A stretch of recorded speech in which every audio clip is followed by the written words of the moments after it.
क्या महिलाओं का घूंघट किसी राज्य के लिए आन बान और पहचान का मसला हो सकता है? यही सवाल हरियाणा सरकार को परेशान किए जा रहा है। दरअसल हरियाणा सरकार ने एक विज्ञापन में महिलाओं के घूंघट को हरियाणा की आन बान और पहचान बताया।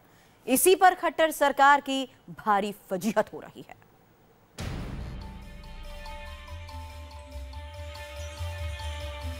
हरियाणा की सरकारी मैगजीन में छपी ये तस्वीर और उसका कैप्शन बता रहा है कि हरियाणा में बेटी पढ़ाओ आंदोलन बेटी छुपाओ आंदोलन में बदलता जा रहा है।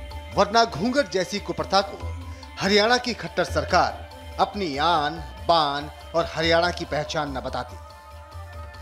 ये उस हरियाणा सरकार का विज्ञापन है जहां से महत्वाकांक्षी बेटी बचाओ बेटी पढ़ाओ अभियान की शुरुआत हुई। जिस हरियाणा की बेटियों ने खेलों में बड़ा नाम कमाया, जहां की एक बेटी मानुषी चिल्लर मिस इंडिया ब्यूटी कॉन्टेस्ट का ताज पहनकर लौटी।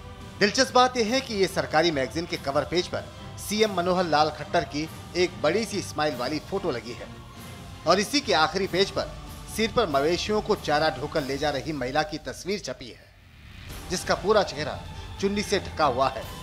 इस फोटो के कैप्शन में दिया है, घूंघट की आन बान म्यारे हरियाणा की पहचान। इस विज्ञापन पर विवाद होने और फजीहत होने के बाद तो हरियाणा सरकार से तो सफाई देते भी नहीं बन रही।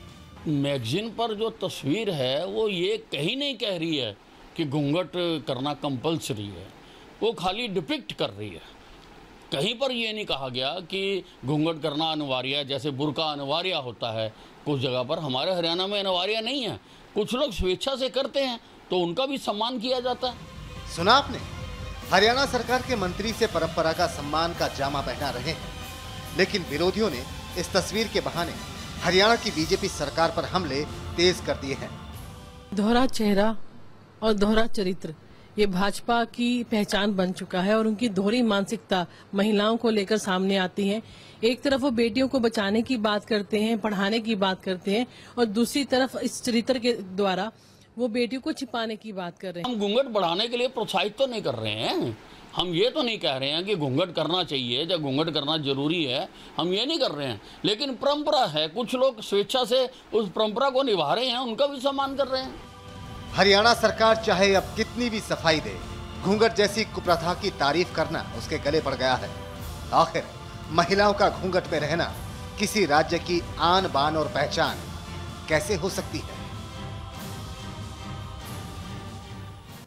हरियाणा सरकार एक तरफ बेटी बचाओ बेटी पढ़ाओ का नारा बुलंद करती है, वहीं दूसरी तरफ घूंघट जैसे स्लोगन कहीं ना कहीं सरकारी सिस्टम पर सवाल जरूर खड़ा करते हैं।